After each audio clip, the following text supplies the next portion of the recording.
Depravity होने से ये टूल आसान हो जाता है इस हांडी को बार बार आग में चढ़ाने के लिए। जी। ये प्लॉट आसान हो जाता है, लेकिन ऐसा नहीं है कि सिर्फ डिप्रेव्ड लोगों में ही जो है ये डिप्रेविटी की इश्यू है, जो इंटेलेक्चुअल मेंटल डिप्रेविटी की इश्यू है। आप अगर मिलिट्री को देखेंगे, सांप्रदायिक भावनाओं को देखेंगे, बड़े बड़े शहरों के बड़े बड़े हाई राइजेस में सबसे ज्यादा आपको नजर आएंगी। बस फर्क ये है कि सड़कों पर पत्थरबाजी करने के लिए उनके बच्चे वहां नहीं होंगे, उनके बच्चे आराम से अमेरिका ब्रिटेन में पढ़ाई कर रहे होंगे। नेताओं के अपने बच्चे जो हैं उस आग में झुलस नहीं रहे होंगे। लेकिन हाँ, जो इंसान दिन में 100 रुपए भी नहीं कमा रहा है वो जरूर जाकर कहीं आग लगा रहा होगा या आग में जल रहा होगा। मेरा वही मतलब था कि वो लोगों को इस मामले पे सड़कों पे उतारना उनको आसान है जो जिनके पास साधनों की कमी है। जी, दूसरी बात है, देखिए इसमें कोई शक है ही नहीं कि ये जो पूरा का पूरा प्लॉट है ये बीजेपी आरएसएस के लिए, भले ही आरएसएस मुखिया बीच बीच में रहकर कुछ भी बात करें जो लगे कि बीजेपी से अलग बात कर रहे हैं, पेरेंट आइडियल तो आरएसएस ही है। ये गुड कॉप और बैड कॉप के तहत जो बार बार बयान दिए जा रहे हैं कि मैं अच्छा पुलिस, तुम बुरे पुलिस, मैं अच्छे से तय करता हूं, ये जेकिल एंड हाइड वाली पर्सनालिटी जो है बहुत दिनों तक आप फूल नहीं कर सकते हैं। सिंपल सी बात है, इस देश में जो हिंदू राष्ट्र प्रोजेक्ट के तहत जो सबसे बड़ा प्रोजेक्ट है वो ये है कि इंडियन मुस्लिम्स का सब्जुगेशन करना, उनको सेकंड क्लास सिटीजन या थर्ड क्लास सिटीजन का दर्जा देना, और उसके लिए उनको आप भड़काते रहिए। जब वो रिटेलिएशन आ जाएगा तो आप मसल माइट का इस्तेमाल करेंगे और आप कहेंगे देखिए हम विंडिकेटेड हैं, हम सही हैं, ये लोग तो हिंसा की राह चुन रहे हैं। तो ये एक जो प्लॉट बना हुआ है भाई, जो बच्चे छावा जाकर देख रहे हैं हॉल में ज़ॉम्बी की तरह, जेंजी वाले स्क्रीन को देखकर इमोशनल हो रहे हैं, स्क्रीन फाड़ रहे हैं, चीख रहे हैं, चिल्ला रहे हैं, क्या आप लोगों ने इतिहास के पन्नों को पलटा है?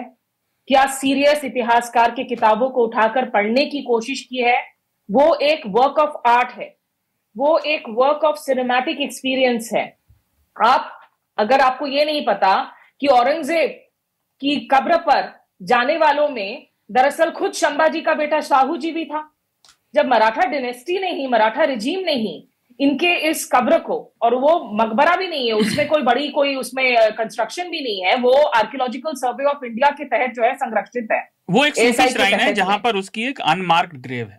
सूफी श्राइन भी नहीं बोलूंगी मैं, अनमार्क्ड ग्रेव बोलूंगी। सूफी श्राइन तो उनके जो, खैर वो नहीं, वो कंपाउंड सूफी का, वो कंपाउंड सूफी। हाँ, उसमें जो है वो है, लेकिन उनका अपना जो अनमार्क्ड ग्रेव है, तो उसमें जाकर जब मराठा डिनेस्टी ने जब उसको नहीं हटाया, मराठास ने उस पूरे क्रूरता, औरंगजेब की क्रूरता को तो कोई क्वेश्चन करता ही नहीं है।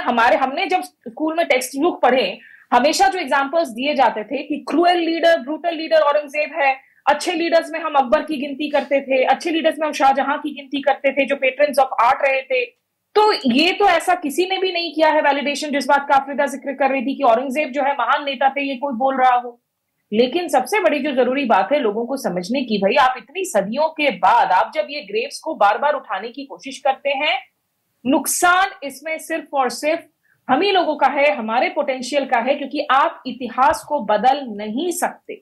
आज की तारीख में योगी आदित्यनाथ जो बयान दे रहे हैं कि भाई जो इन्वेडर्स हैं उनकी आप गुणगान नहीं करेंगे, योगी बयान देते हैं उत्तर प्रदेश में, महाराष्ट्र में बीजेपी के चुनावों में योगी उनके स्टार कैंपेनर थे, और उसमें जो है लगातार डिवाइसिव जो है पॉलिटिक्स चल रही थी। इसका पूरा असर देखने को मिलता है। क्या आप इतिहास को बदल लेंगे औरंगजेब की कब्र को हटाकर? नहीं बदल पाएंगे। देवेंद्र फडणवीस जो अभी कुछ देर पहले इंटरव्यूज में कह रहे थे कि हम किसी को नहीं बख्शेंगे, शायद कुछ वीएचपी बजरंग दल के लोग हैं उनके खिलाफ भी केसेस हुए हैं, जो 100 लोग लगभग गिरफ्तार हुए हैं, उसमें कुछ गिरफ्तारियां इनकी भी हुई हैं। अब आप सोशल मीडिया पर जो है आप इसको पूरा आप थोप रहे हैं, लेकिन ये पैटर्न तो ओवरनाइट नहीं हुआ ना, आउट ऑफ वैक्यूम नहीं हुआ। छावा मूवी आती है, छावा मूवी को लेकर तमाम बयान देने शुरू करते हैं राजनेता, और उसको जो हमारी रुआंडा मीडिया है टेलीविजन पर, स्क्रीन पर, day in and day out आप उस पर डिबेट कर रहे हैं, लेकिन ये बिना बताए कि ये लड़ाई जब औरंगजेब ने भी लड़ी थी, औरंगजेब ने दारा शिकोह को भी मारा था, औरंगजेब ने संभाजी को भी मारा था, ये लड़ाई हिंदू मुस्लिम की नहीं थी, ये लड़ाई जमीन की थी, ये लड़ाई किले की थी, ये लड़ाई वर्चस्व की थी, ये लड़ाई अंपायर की थी। आज आफ्टर सेंचुरीज आप उन लड़ाइयों को आप वापस से कब्र से बाहर निकाल रहे हैं और उनके पूरे पर्सपेक्टिव और फ्रेमिंग को बदल रहे हैं, क्योंकि ये सूट करता है आपके एजेंडे को, जहां आप लगातार मुसलमानों को डिमोनाइज करना चाहते हैं, आप उनकी अदरिंग करना चाहते हैं, और आप बार बार ये बताना चाहते हैं कि इस पूरे देश में हिंदूज हमेशा से कंसोलिडेटेड रहे, हिंदूज हमेशा से एक रहे। अरे हिंदूज हमेशा से एक नहीं रहे भाई। हिंदू साम्राज्य के लोग, हिंदू के जो लीडर्स हैं, उन्होंने आपस में एक दूसरे को मारा है। जी जी। औरंगजेब की सेना में हिंदू शामिल थे, संभाजी की सेना में मुसलमान शामिल थे। आप उसकी नैरेटिव को बदलकर सिर्फ और सिर्फ मुस्लिम्स की सब्जुगेशन और डिमोनाइजिंग करना चाह रहे हैं। तो ये आप इंडिया की 21वीं सदी की भारत में आप एआई की जगह, साइंस की जगह, आप इतिहास से सीखने की जगह, आप इतिहास को सिर्फ इसलिए कुरेद रहे हैं कि आप लोगों को लड़वा सके, मरवा सके और अपने पॉलिटिकल एजेंडे को आप आगे बढ़ा सके। जी, तो लोग